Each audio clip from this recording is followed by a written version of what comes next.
Stardust asked me, why do I believe Americans are so apathetic?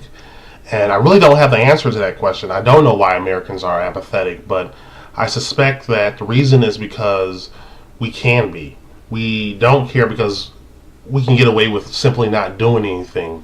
And we don't like to get involved because we've been programmed throughout the education system, throughout our social lives, to not get involved, to really just mind our own business. And it, it, this it seems like we live in a bubble where we can exist in this bubble, and some people they've actually convinced themselves that what happens outside their bubble doesn't really affect them. So as long as they're not being directly affected, they feel like they don't have to really get involved.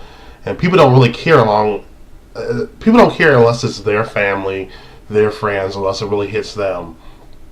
And I think that that's something that's going to be shaken as the economy gets worse, and as more people become vulnerable, as more middle class people experience economic problems, financial problems, as more middle class people see that bubble they have around them doesn't really exist. And as those bubbles start to pop, they'll start to feel the effects of things happening all around them. And it's not just the middle class, it's people all different walks of life who sort of live in like a bubble.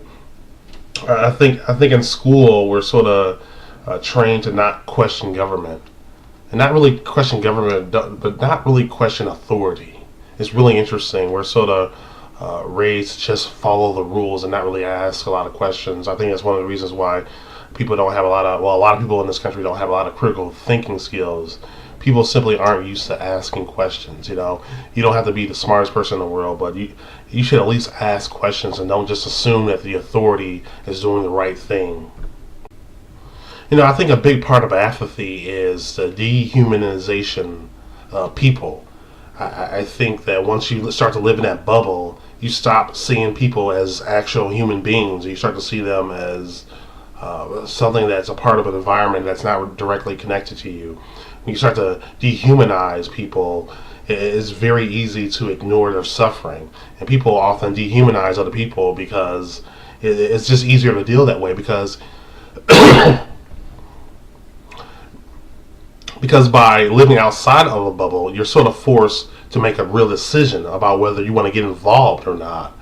So by pretending like someone's life isn't really that important, pretending like somebody else is going to deal with it, it sort of takes you off the hook, and so you don't really have to deal with anything. So I think apathy is prevalent in our society because people simply don't want to deal with problems people face. It's easier for some people to just assume that there's no injustice in the world. There's no injustice over there, because if there's injustice and they acknowledge the injustice, then it forces them to make an actual decision. Do I do something or not? And of course, if you don't do anything, you sort of feel like you're an asshole because you didn't really do anything about it. So the best way to avoid making that decision and getting involved is to pretend like the problem doesn't exist at all. So I think that's another reason why you see a lot of apathy in our society.